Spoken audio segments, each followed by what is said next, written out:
In the ancient world, when nations rose and fell by the strength of their armies and the wisdom of their kings, there lived a woman whose story would shatter every expectation of her time. Picture this. While other civilizations relegated women to the shadows of history, Israel had a leader who commanded armies, dispensed justice, and spoke directly with the Almighty. Her name was Deborah, and her story is one of the most extraordinary accounts of courage, faith, and divine calling ever recorded. But here's what makes this even more incredible. Deborah wasn't just breaking barriers as a female leader in a male-dominated world. She was simultaneously fulfilling 4 of the most important roles in ancient Israel: prophetess, judge, military commander, and worship leader. Think about that for a moment. In our modern world, we struggle to balance just one demanding career. Yet Deborah mastered 4 of the most challenging positions imaginable, all while leading a nation through one of its darkest periods. Today we're going to dive deep into the remarkable life of this biblical powerhouse. We'll explore how a woman in ancient times rose to become Israel's supreme leader, how she orchestrated one of the most brilliant military victories in history, and why her story continues to inspire leaders around the world thousands of years later. By the end of this journey, you'll understand not just who Deborah was, but how her example of fearless leadership can transform your own approach to the challenges you face. But first, let me set the stage for you, because Deborah's story doesn't happen in a vacuum. It unfolds during one of the most chaotic and dangerous periods in Israel's history. The time is approximately 1150 BCE, and Israel finds itself trapped in a vicious cycle that has plagued the nation for generations.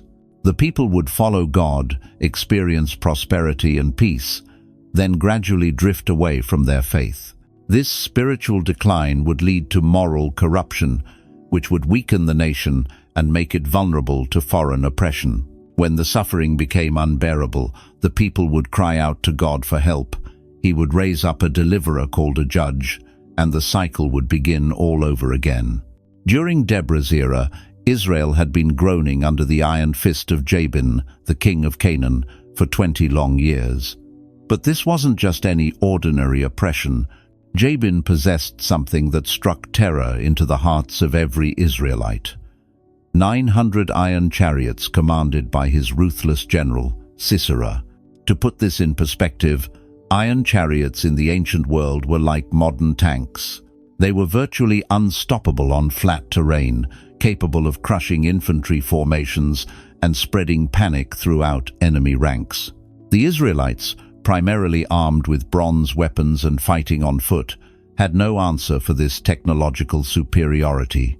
For 2 decades, they lived in constant fear, unable to travel the main roads, forced to use winding mountain paths to avoid Sisera's patrols. Their economy was crippled, their morale shattered, and their faith hanging by a thread. It was into this desperate situation that God called Deborah to leadership. But who was this remarkable woman before she became Israel's deliverer? The biblical account introduces Deborah with a fascinating description in Judges chapter 4, verse 4. She is called Deborah, a prophetess, the wife of Lapidoth. Now, this simple introduction packs more punch than you might realize. The Hebrew word for prophetess here is neviah, which means she was recognized as someone who received direct revelations from God and could speak his words with absolute authority. But here's where it gets interesting. In the ancient Near East, female prophets weren't entirely unknown, but they were rare. What made Deborah unique was that she combined this prophetic gift with judicial authority. The text tells us she was judging Israel at that time, holding court under what became known as the Palm of Deborah between Ramah and Bethel in the hill country of Ephraim. Picture this scene. People from all over Israel making the difficult journey to seek her wisdom and judgment.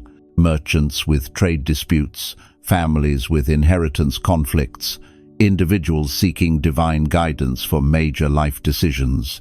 all of them climbing the rocky paths to sit under that palm tree and hear the word of the Lord through this extraordinary woman. What's remarkable is that in a culture where women typically had limited legal rights, Deborah wielded supreme judicial authority. The Israelites didn't just tolerate her leadership, they sought it out, traveling from distant tribes to benefit from her wisdom and divine insight. This tells us something profound about her character and reputation. She must have demonstrated such exceptional wisdom, fairness, and spiritual discernment that even the most traditional members of society accepted her authority. But Deborah's role as judge went far beyond settling disputes. In ancient Israel, judges weren't just legal officials. They were charismatic leaders raised up by God to deliver the nation from its enemies and restore proper worship. They combined executive, judicial, and military functions in ways that would be unthinkable in our modern separation of powers. The name Deborah itself is significant. It means bee in Hebrew, and just as bees are known for their industrious nature and ability to organize complex societies, Deborah would prove to be a master organizer and strategic thinker. She would need every bit of this skill for the monumental challenge that lay ahead. As Deborah sat under her palm tree, dispensing justice and receiving divine revelations, she began to understand that God was preparing to break the chains of Canaanite oppression. But the plan he revealed to her was unlike anything Israel had attempted before.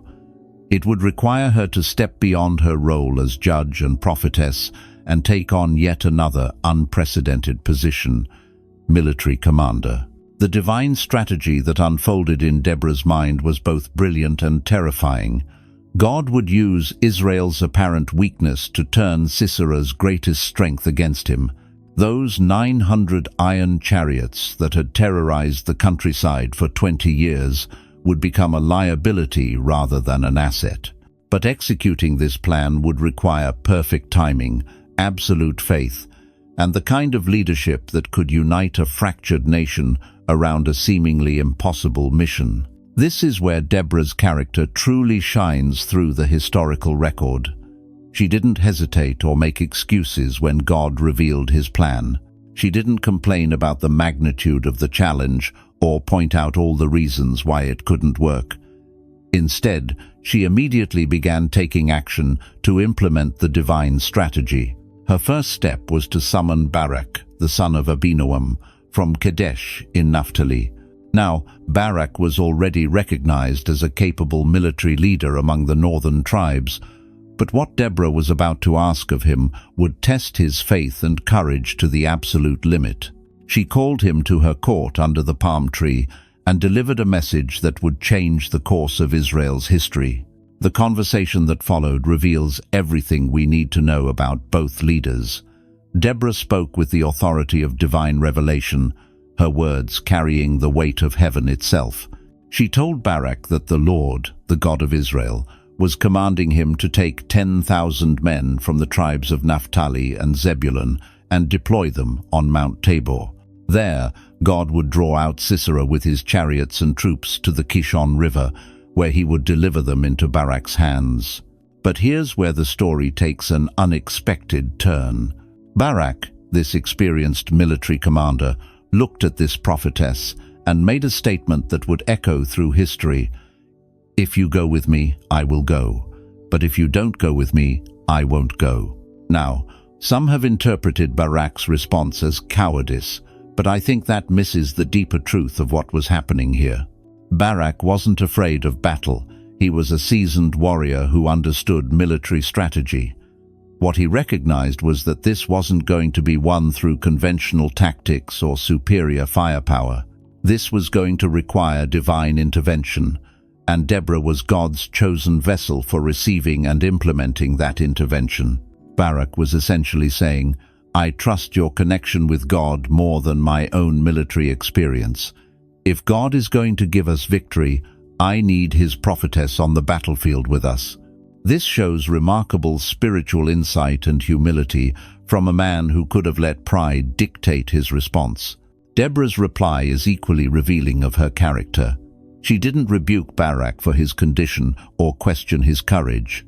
Instead, she agreed to accompany him, but she added a prophetic warning that would prove significant. "Very well, I will go with you, but because of the course you are taking, the honor will not be yours, for the Lord will deliver Sisera into the hands of a woman." This prophecy contains layers of meaning that wouldn't become clear until the battle was over. On the surface, it might seem like Deborah was claiming the military glory for herself, but as we'll see, God had an even more dramatic twist in store, one that would involve another remarkable woman whose quick thinking and courage would seal Israel's victory. What's fascinating about this exchange is how it reveals the partnership that was about to unfold. Deborah brought the divine revelation and strategic vision. Barak brought military expertise and tribal connections. Together, they would accomplish what neither could have achieved alone. This wasn't just about one great leader, it was about the power of collaborative leadership under divine guidance. As word spread throughout the northern tribes that Deborah and Barak were calling for volunteers to fight against Sisera, something remarkable began to happen. For 20 years, the people had lived in fear, avoiding the main roads, hiding in the mountains, accepting their oppression as inevitable. But now, hearing that the prophetess who spoke for God was personally leading this campaign, men began to respond. The response wasn't universal, and we'll explore later how some tribes chose to stay home while others answered the call. But among those who came, there was a spirit of desperate hope mixed with absolute determination. These weren't professional soldiers, they were farmers, shepherds, craftsmen, and traders who had finally reached their breaking point with foreign domination. Picture the scene as these volunteers gathered at the designated assembly points. Men leaving their fields unharvested, their shops closed, their families worried but proud. They came carrying whatever weapons they could find, ancient bronze swords passed down from their grandfathers, farming tools hastily sharpened into spears, bows that hadn't been used for anything more dangerous than hunting rabbits. Against Sisera's professional army with their iron weapons and terrifying chariots, they looked hopelessly outmatched. But here's what made the difference. They weren't just following a military commander into battle, they were following a woman who spoke directly with the God of their ancestors, who had demonstrated her wisdom and divine connection for years under that palm tree. When Deborah said God would give them victory, they believed her with a faith that transcended their circumstances. The gathering itself was a logistical masterpiece, coordinating 10,000 men from different tribes, each with their own customs and leadership structures, required the kind of organizational skills that Deborah had been developing throughout her years as judge.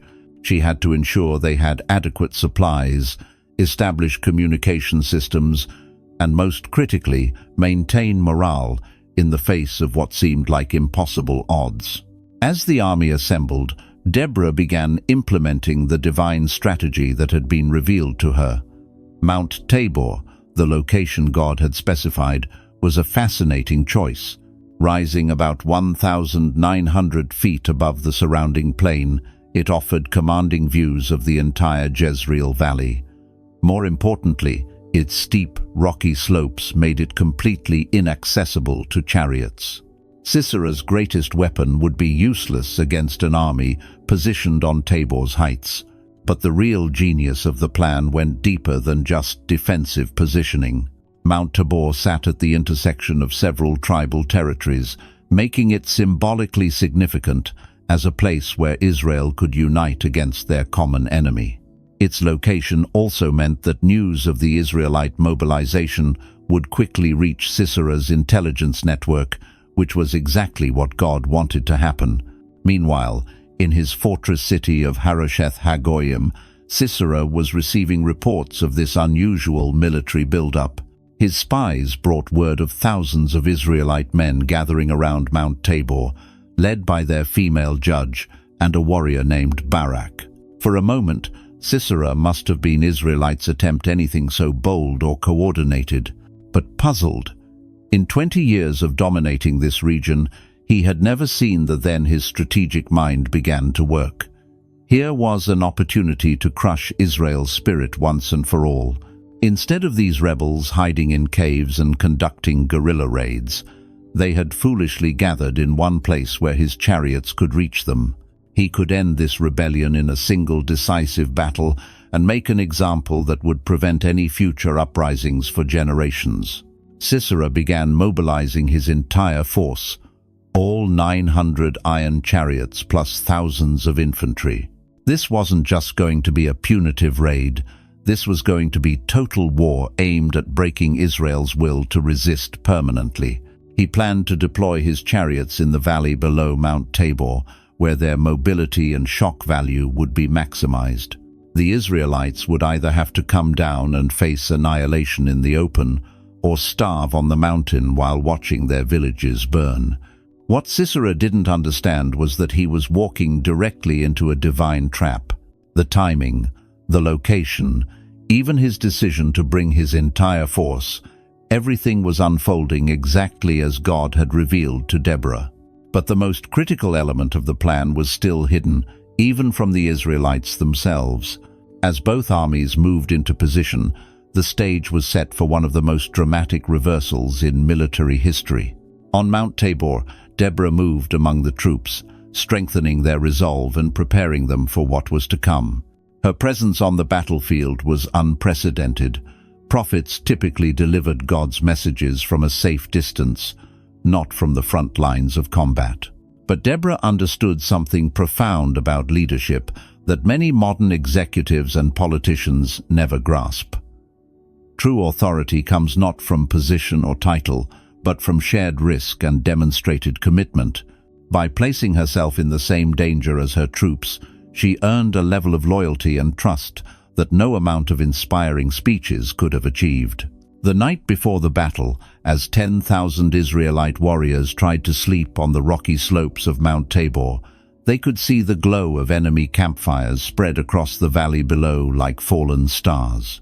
Sisera's massive army was so large that their fires extended for miles in every direction. The sight should have been terrifying, but instead, many of the Israelites found themselves filled with a strange confidence.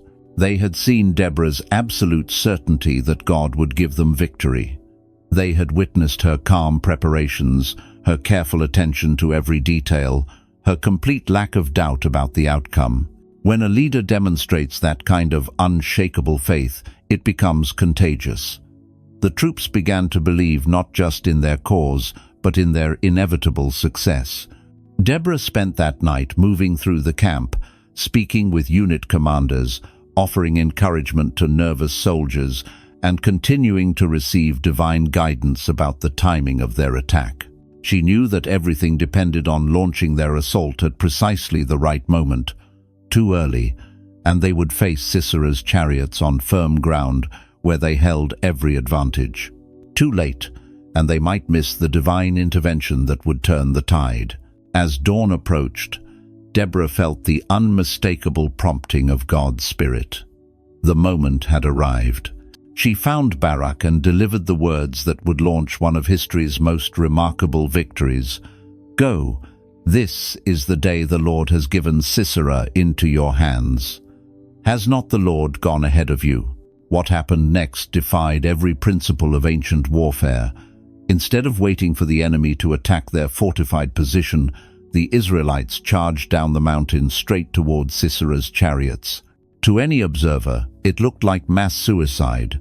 Foot soldiers running downhill toward iron chariots on flat ground. It should have been a massacre that ended in minutes. But as the Israelites descended Mount Tabor with their war cries echoing across the valley, something extraordinary began to happen. The clear morning sky suddenly darkened with clouds that seemed to appear from nowhere.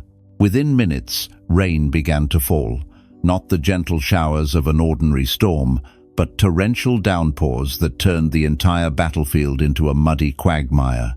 The Kishon River, normally a small stream meandering through the valley, began to swell with runoff from the surrounding hills.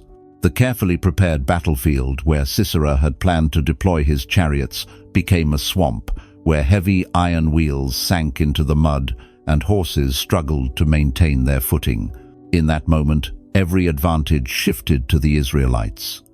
The chariots that had terrorized the countryside for 20 years became death traps for their crews. Horses panicked in the mud, chariot wheels broke under the strain, and Sisera's disciplined formations dissolved into chaos. The Israelites, fighting on foot and accustomed to difficult terrain, pressed their attack with devastating effectiveness. But the most dramatic moment was still to come. As his army disintegrated around him, Sisera made a desperate decision that would lead to his final downfall. Abandoning his useless chariot, he fled on foot toward what he believed would be safety. His destination was the tent of Jael, the wife of Heber the Kenite, whose family had maintained neutrality in the conflict between Israel and Canaan. What Sisera didn't realize was that his flight would bring him face to face with another extraordinary woman whose courage would complete the victory that Deborah had orchestrated. The story was about to take its most unexpected turn, fulfilling the prophecy that the honor of defeating Sisera would belong to a woman, but not the woman anyone expected. As Sisera stumbled through the mud and chaos of his defeated army, his mind raced with desperate calculations. Where could he find sanctuary? Who among the local inhabitants might offer protection to the once mighty commander of Canaan's forces? In his panic, he remembered the Kenites, a nomadic people who had maintained careful neutrality in the ongoing conflicts between Israel and the Canaanite kingdoms. The Kenites were metalworkers and traders, their skills too valuable for either side to alienate permanently.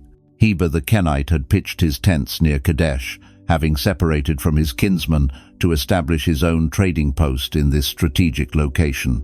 More importantly for Sisera's immediate needs, there was a treaty of peace between Jabin, king of Canaan, and Heber's clan. Surely here he would find the refuge he desperately needed.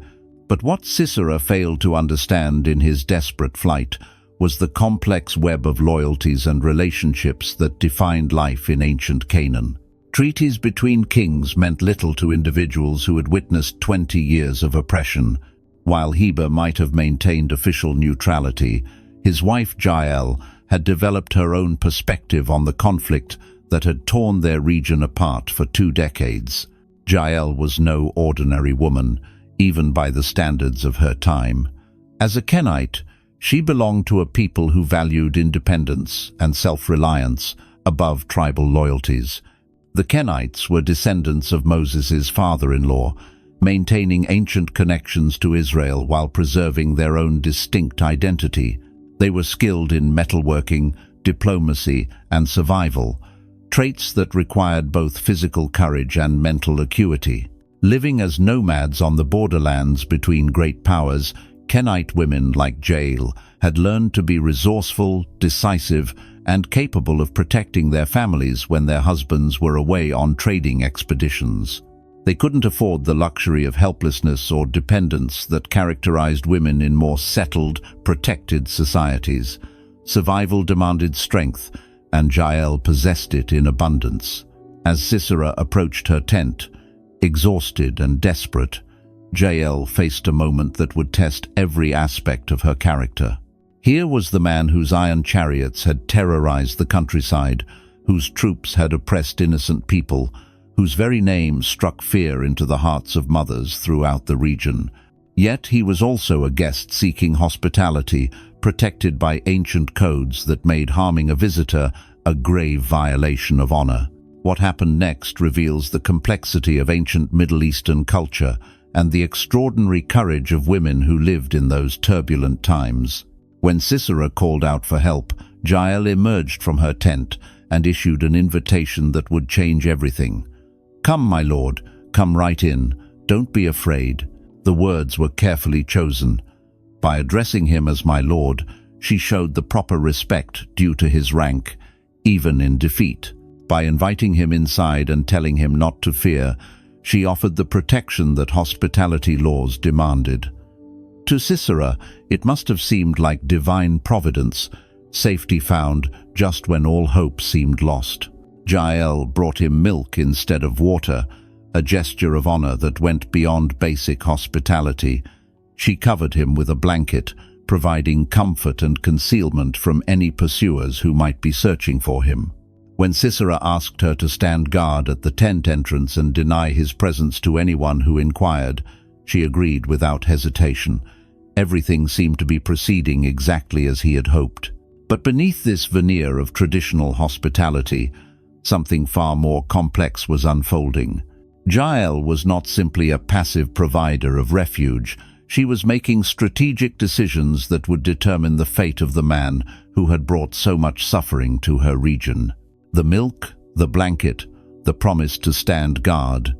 Each gesture bought her time to consider her options and plan her next move. As Sisera lay in her tent, exhaustion finally overcoming his fear, he had no idea that he was about to encounter a resolve as unshakable as Deborah's and a courage as deadly as any warrior's. The skills that made Jael's people master metalworkers, steady hands, precise timing, and intimate knowledge of tools and their uses, were about to be employed in a way that would shock the ancient world.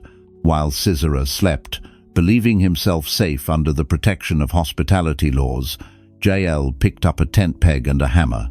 These were not weapons of war, but tools of daily life, implements that any nomadic woman would handle regularly in the process of setting up and breaking down camp.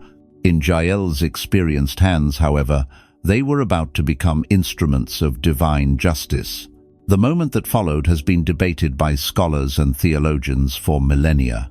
Some see Jael's actions as a violation of sacred hospitality codes, while others view them as the righteous execution of divine judgment. What cannot be disputed is the courage required to take such decisive action against one of the most feared military commanders of the age. With steady hands that showed no trembling, Jael approached the sleeping general. The tent peg was positioned with deadly precision, and the hammer fell with the force of 20 years of accumulated anger at the oppression Sisera represented. The blow was struck with such skill that Sisera died instantly, never knowing what had ended his life or who had delivered the fatal stroke. When Barak arrived at Jael's tent, still in pursuit of his defeated enemy, he found not a fugitive general but a corpse and a woman whose calm demeanor spoke of absolute conviction in her actions.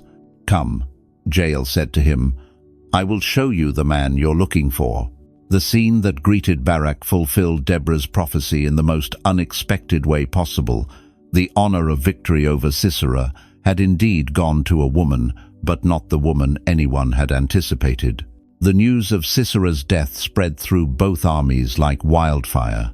For the fleeing Canaanites, it marked the complete collapse of their military power and the end of their 20-year domination of the region.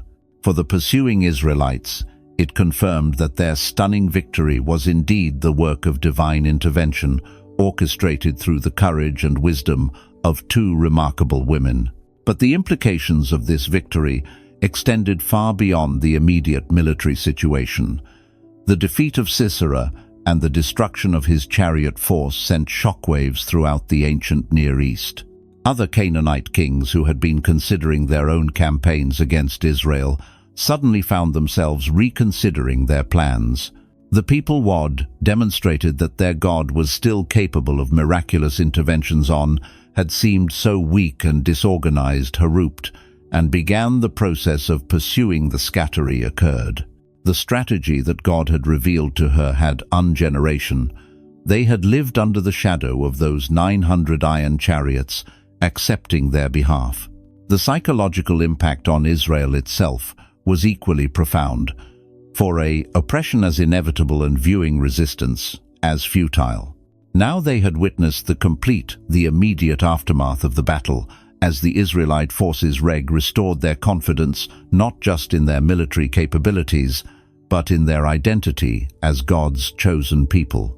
Remnants of Sisera's army, destruction of that seemingly invincible force through a combination of divine intervention and human courage. The victory folded with precision beyond anything human planning the storm, the transformation of the battlefield, event that the deeper meaning lay in what Deborah found herself processing the magnitude of what had just could have achieved. The timing of element had worked together to produce a victory so complete that it would be remembered for centuries. Yet for all the Sisera's flight to Jael's tent, every military and political significance of what had happened, Deborah understood God who had delivered Israel from slavery in Egypt. This victory revealed about God's character and his relationship with his people, the same who had brought down the walls of Jericho, who had empowered judges like Gideon and Samson, had once again demonstrated his power to save through the most unlikely instruments. The fact that this deliverance had come through women, first through Deborah's prophetic leadership and strategic vision, then through Jael's decisive courage, challenged every assumption about power and authority in the ancient world. It demonstrated that God's ways were not constrained by human expectations or cultural limitations. When he chose to work through those whom society considered weak or marginal, his power was displayed even more dramatically. As word of the victory spread throughout Israel, communities that had lived in fear for 2 decades began to emerge from hiding. Roads that had been abandoned to Canaanite patrols saw the return of Israelite merchants and travelers. Villages that had paid tribute to foreign overlords began to rebuild their defenses and reclaim their independence. The transformation was not just military but social, economic, and spiritual. The celebration that followed was unlike anything Israel had experienced in living memory. From Dan to Beersheba, from the Mediterranean coast to the Jordan River, the news traveled that the oppressor had been defeated and freedom had been restored. But this was not merely a victory celebration, it was a renewal of national identity and purpose. Deborah, recognizing the significance of this moment, knew that the victory needed to be commemorated in a way that would preserve its memory for future generations. The story needed to be told, not just as a military triumph, but as a testament to what was possible when ordinary people responded to divine calling with extraordinary faith and courage. What emerged from this recognition was one of the most beautiful and powerful pieces of ancient Hebrew poetry, a song that would capture not just the events of the battle, but the emotions, the faith, and the profound gratitude of a people who had experienced miraculous deliverance. This song would become known as the Song of Deborah, amid examples of biblical literature. It would stand as one of the earliest and most vivid in the aftermath of Israel's stunning victory. As the dust settled and the reality of their deliverance began to sink in, Deborah felt the familiar stirring of prophetic inspiration. But this time, it wasn't a revelation about military strategy or divine judgment. Instead, words began forming in her mind, words of celebration, gratitude, and remembrance that demanded to be given voice. The Song of Deborah, recorded in Judges chapter 5, stands as one of the oldest pieces of Hebrew poetry in existence. Biblical scholars believe it was composed immediately after the battle, while the emotions were still raw and the details still vivid in everyone's memory. This wasn't a sanitized historical account written decades later. This was the passionate, immediate response of a prophetess who had just witnessed the impossible become reality. But this song was more than just Deborah's personal expression of gratitude. It was a masterpiece of ancient literature that served multiple purposes simultaneously. It preserved the historical details of what had happened, celebrated the heroes who had risen to the occasion, called out those who had failed to respond, and most importantly, gave glory to the God who had orchestrated the entire victory. The opening lines set the tone with explosive joy and triumph. Deborah begins by calling all creation to witness what has transpired, summoning kings and rulers to hear the song she will sing to the Lord. There's an almost defiant quality to these words, as if she's daring anyone to question the power of Israel's God after what they had just witnessed. What makes the song particularly remarkable is how it weaves together the cosmic and the intimate, the divine and the human. Deborah describes how the very heavens participated in the battle, how the stars fought from their courses against Sisera, She paints a picture of creation itself, rising up in defense of God's people, with even the ancient river Kishon joining the fight by sweeping away Israel's enemies. Yet alongside these cosmic images, the song includes deeply personal details that only someone who was present could have known. She describes the sound of chariot wheels pounding across the valley floor, the panic in the enemy's voice as their formations collapsed, the sight of Sisera's mother waiting at her window for a son who would never return home. The song also serves as a roll call of tribal loyalty and courage. Deborah names those who answered the call to battle, the tribes of Ephraim, Benjamin, Zebulun, Issachar, and Naphtali, praising their willingness to risk everything for their nation's freedom. She particularly honors Zebulun and Naphtali, noting that they risked their very lives on the heights of the battlefield. But the song doesn't shy away from naming those who failed to respond in Israel's hour of need. The tribes of Reuben, Dan, and Asher are called out for their absence, with Deborah's words carrying a sting of disappointment and reproach.